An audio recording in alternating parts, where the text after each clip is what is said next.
Mapagpalang araw mga kasawlo, kumusta po kayo? Kumusta po ang lahat? Ngayong araw po ay meron po tayo ditong crave ko po mga 2 years ago pa po. Meron tayo ditong crispy ulo at saka crispy pata po. Meron tayong sausawan na ito, yung binigay nila sa atin, dun sa binilahan natin. Tapos ito po yung homemade Korean sauce po natin. Tapos meron tayong kimchi dito, pinangtayo po natin sa ating crispy ulo at saka crispy pata. Tsaka ako po merong kanin dito. So ayan po. So, ayan na nga po mga kasawlo, huwag nating patagalin pa. Saulo-saulo po tayo, mga tao po. Tara po, sabay-sabay po tayo, mga tao po. Naglalaway ako abang nagsasalita ako. Tara po. Ito pala yung laman niya sa loob. Pinakain natin sa mga bata, yun yung inulam nila. Tagal ko lang po hindi kumakain ito. Namiss lang po natin. ASMR. Sa inyo po yung malaking balat. Huli.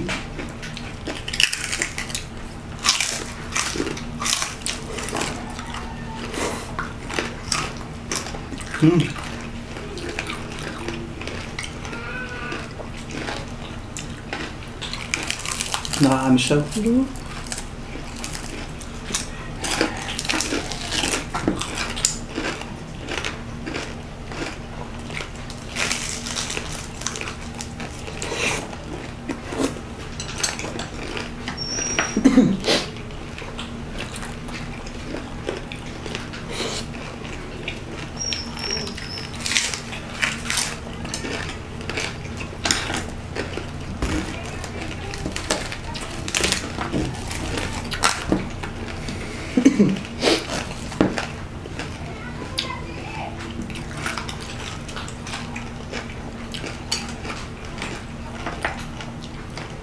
Good decision. Thank you for learning.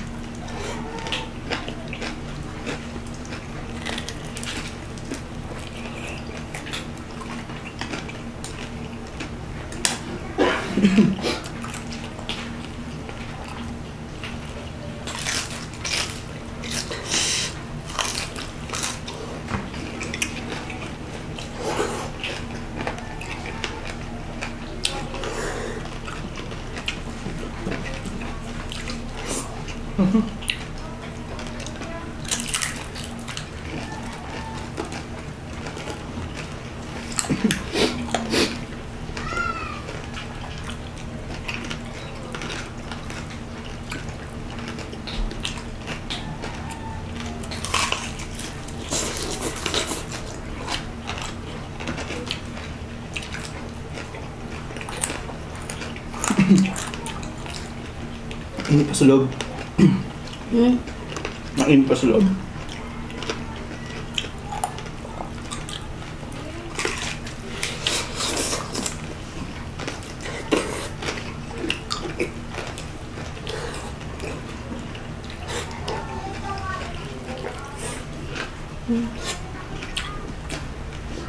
May nakalimutan tayo na.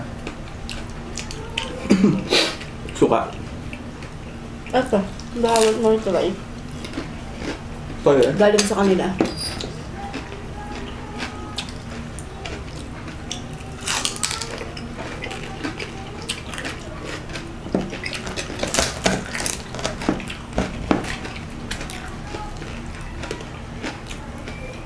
Musok pa.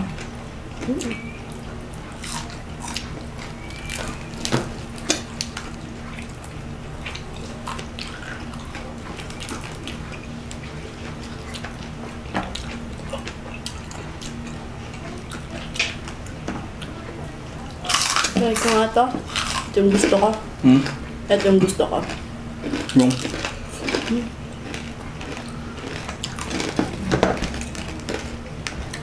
Ito yung taba niya.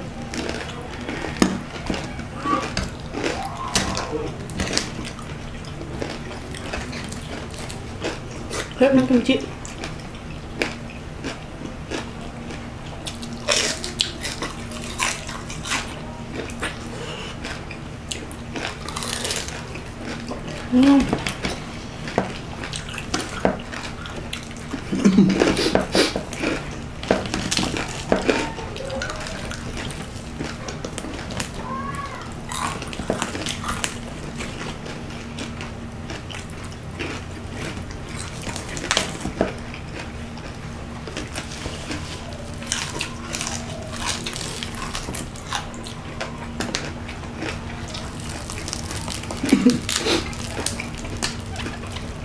Musok pa, oh. Mainit pa.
Uy, init.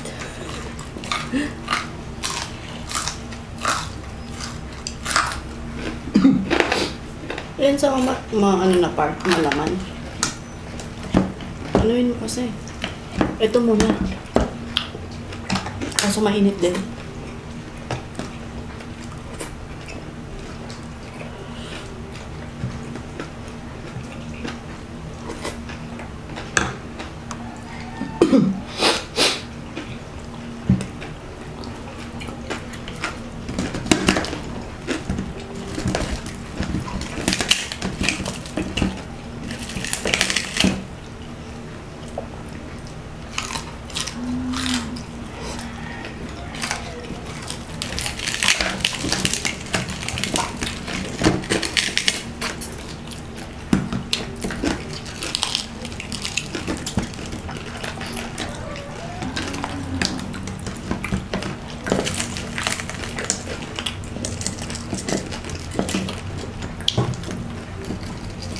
Ay!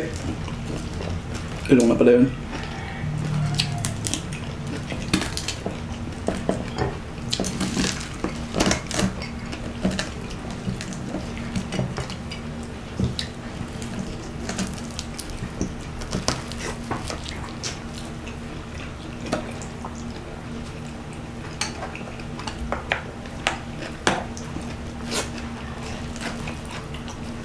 Oh, kunin mo.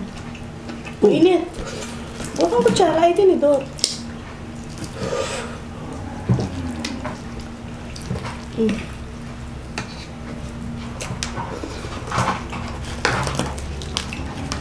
Masarap pa.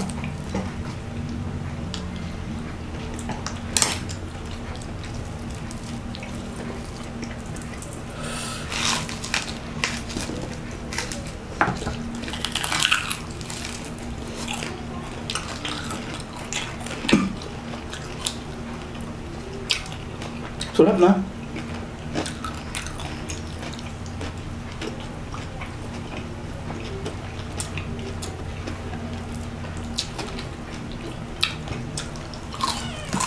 Alright.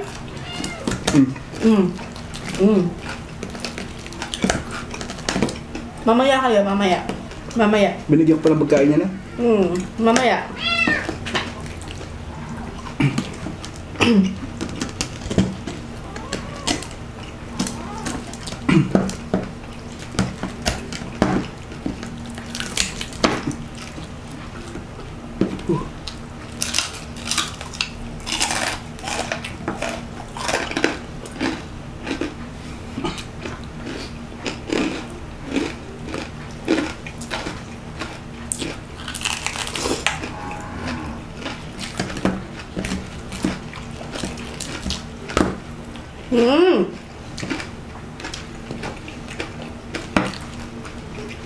Dun.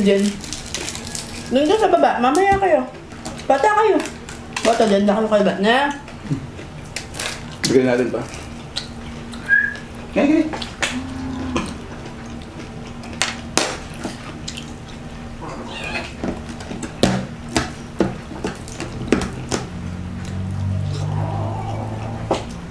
Sarap ng kimchi.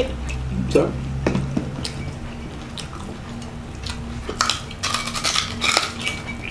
matigas yung ilang. Wala nang ilong yan. Ito, Ay, meron pa pala. hindi matigas siya.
Mhm.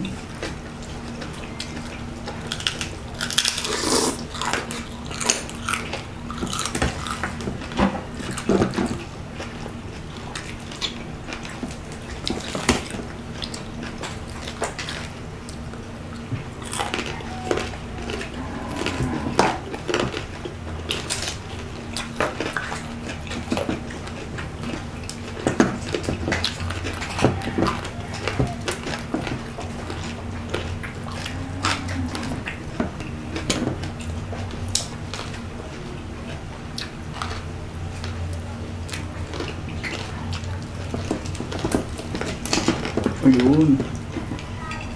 Yung pala kinukuha. Pero yung mata.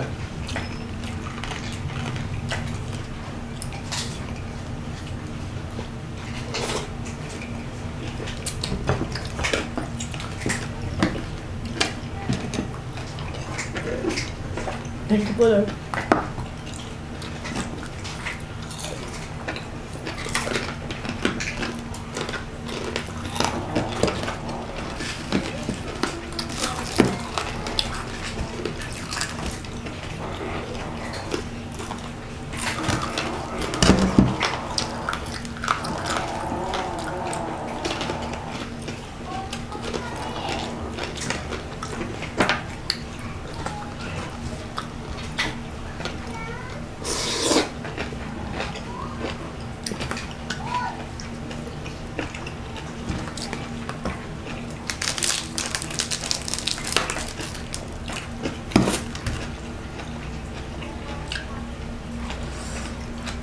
Ay, ito yung masarap.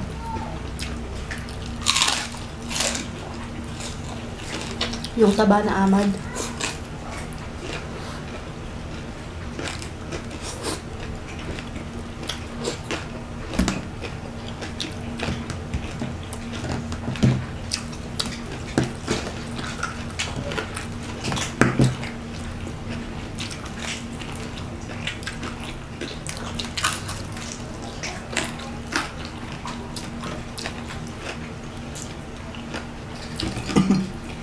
Na-curious ako ba't gustong-gusto nilang kainin to. Ito siya. Masarap kasi yan. Yung ginangat-ngat mo. Parang hindi ko siya makain, no? Sabi mo, kakainin ko yan. Yan, kinakain mo yan.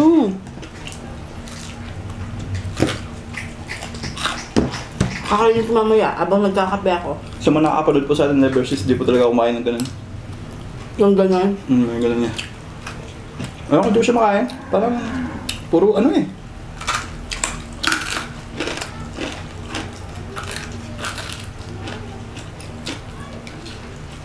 Kahit somba, masarap to.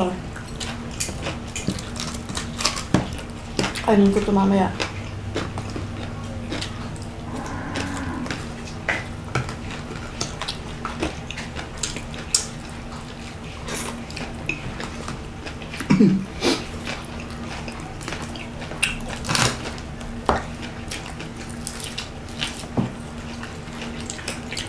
Then, parang ganyan lang yung nakain mo. Parang ganyan lang. Yeah.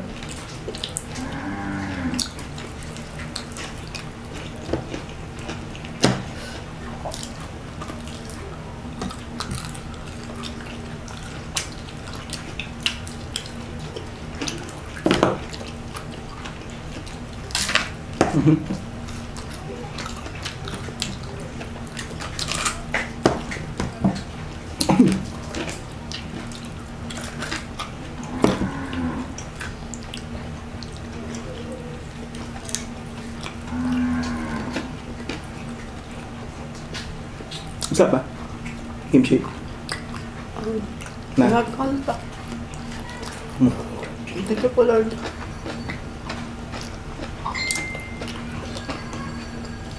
Ano naman yung kimchi? Matamis-tamis. Alam masyado.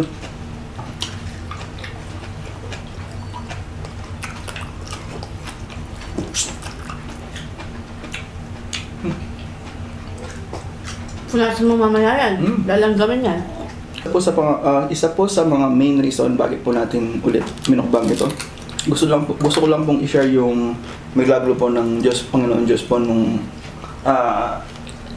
ilan bang years na yan? 19 years? 2014? 2004? Almost 20 years na, no? Yung milagro po niyang ginawa sa akin. Matagal ko po itong kinahiya. Actually, tinago-tago ko po ito. Ito po yung reason bakit hindi ko po kinakain noon itong mga pagkain na kinakain po natin sa matataba. Nagkaroon po ako ng hepatitis A and B noong 14 years old po ako, 2004. Yun nga po, to cut the long story short, nalungkot po ako noon, sinisi ko po yung, hindi po sinisi, tinanong ko lang po yung Diyos, bakit ako pa? Bakit nagkaroon ako ng ganito, nagkaroon ako ng sakit? Hepatitis A and B po pala yun. Ibig sabihin po sa lawe at saka sa dugo. Na forever ko na po daw dadalhin hanggang mamatay po ako. Yun nga po, no? Nagdasal po ako sa Diyos noon lagi, araw-araw. Sana tanggalin niya lang po yung sakit ko kasi ganito, ganyan. Dahil din po sa naging sakit ko na yun, hindi na po ako lumabas ng bahay. Lagi po ako napapagalitan sa nanay ko lang kasi ba't di daw po ako lumabas? Kasi alam ko po na nakakahawa yun sa laway at sa dugo. Sabi ko po, ayoko pong mahawakan yung mga kalaro ko. Alam po ng Diyos yung nasa loob po natin kung bakit hindi po ako lumalabas noon. Tapos sabi nga po, na naging tumingin po sa akin nung bata ako. Umiyak pa ako noon, sabi ko, yok pa po mamatay, Dok, sabi ko. Hindi ka mamatay, sabi niya, manggagamot ka lang, sabi niya. Yung nga po, manggagamot daw po ako habang buhay. Tapos sabi po niya, dahil nga po sa dugo po yun, kailangan ko po daw manggamot habang buhay. Tapos kailangan ko din daw pong ipagamot yung magiging asawa ko bago ko po tabihan o sipingan. Pati na din po yung mga anak ko paglabas nila kasi mahahawaan daw po sila. So yun nga po, gusto ko pong i-share tong milagro po sa akin ng Lord. Tagal ko pong tinago to, kinahiya. Ngayon may dahilan po pala.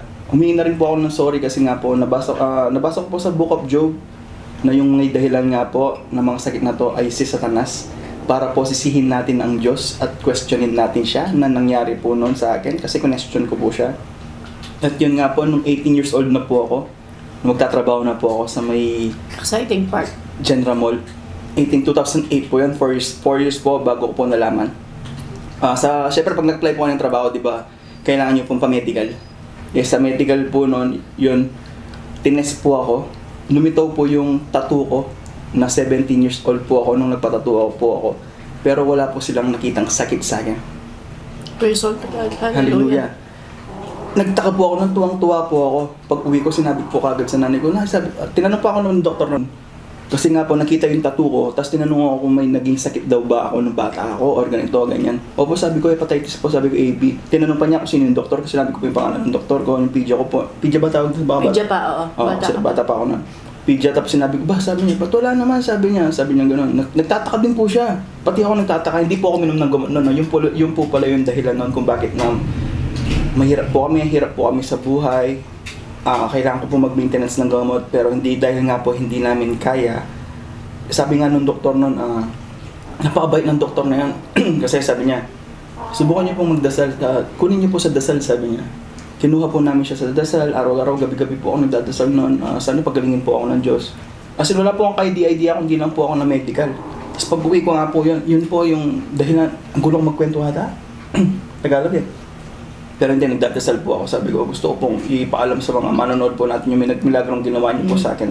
Lord, bigyan niyo po akong wisdom. Sabi ko, ito nga po, pagka-uwi ko, nagulat po ako. Pero hindi na po ako nagpa-check nun. Paano po nalaman na wala na rin po? Sisaw po, mga bata. Hindi ko po sila pina-injection o ano man po yung sinabi sa akin na gawin ko po. Bagkus, una pa po kami nagsiping ni Sao bago po ikasal, nabuo po agad yung panganay. Pero wala po, hindi po siya nahawaan. So, ibig sabihin po talagang totoo po yung milagro ng Diyos sa akin. 11 years na tayo pero wala man. After 19 years, kailangan ko pala, dati nagtatanong po ako, bakit nagkaroon ako ng sakit? Ano po yung dahilan? Ito po pala, kailangan ko pong i-share yung milagro niya sa akin. Kailangan ko pong ipaalam sa lahat ng tao, kaya po pala bakit tayo nag-YouTube ngayon? Para ipaalam po yung milagro niyang ginawa. Natotoo po ang Diyos. Kaya sa mga mayroon pong sakit sa inyo ngayon, huwag po kayong matakot. Kasi pag umasa po kayo sa tao, talagang lalo po kayong mapapahamak. Sabi po yan ng Diyos. Kaya kailangan po, una po sa Kanya muna. Kasi bibigyan niya naman po tayo ng pwedeng instant o may gagamitin po siyang tao para gumaling po tayo. Lagi lang po tayo magdasal. Kasi imagine po yun, sabi po, kailangan na po ako mag-maintenance. Yun din po yung dahilan kung bakit hindi po tayo kumakain ng ganito. Pero imagine po, no, ito po yung ulitin ko. Hindi po ako kumain ng ganito, pero nung 23 years old po ako, dahil natigil po ako sa pagdadasal, nagkaroon po ako ng mga sakit ulit. Fatty liver, cholesterol, mababang heartbeat rate, fatty liver, acidic. Ang dami po, grabe, akala ko mamamatay na po talaga ako nun. Akala ko hindi na po ako aabot ng 25 years old. Yung nga po, pinahalala po ako sa akin ni Sao. Ba't di ka kasi magdasal? Sabi niya, araw-araw po ako na nagmumura kasi sakit na po ng nararamdaman ko. Araw-araw, mura, ganito, ganyan. Ba't di ka kasi magdasal? Sabi niya ganun. Tapos na-realize ko po. At yun nga po, hindi na po tayo ulit nagkasakit. Kaya hindi na po ako naniniwala na nagaling po yung sakit sa kinakain po natin na gaya po nito, animal-based at saka vegetable. Kasi ito po yung pinaka number 1 na bawal po, di ba? Imagine hindi po ako makain yan. Kasi nga po binawal sa akin. Pero nagkasakit pa din po ako. Yun po yung nakapagpa-realize sa akin na hindi po sa pagkain ng ganito tayo nagkakasakit. Galing po yung sakit sa demonyo. Kasi isa din po yun sa nabasa po natin sa Bible, yung pinagaling po ng Panginoon Jesucristo, yung inalilahan po ng demonyo ng 18 years, yung sa likod po niya, pinagaling po niya. Doon ko po nalaman na sa demonyo po talaga galing yung sakit. At saka po sa Book of Job po, na siya po yung may dahilan kung bakit po tayo nagkakaroon ng sakit. Kasi po para sisihin at questionin po natin ang Diyos. Yun lang po. Maraming salamat po. Praise all to God, hallelujah. Say, thank you po, Panginoon Jesucristo. Sa iyo po lahat, luwalhati at papuri.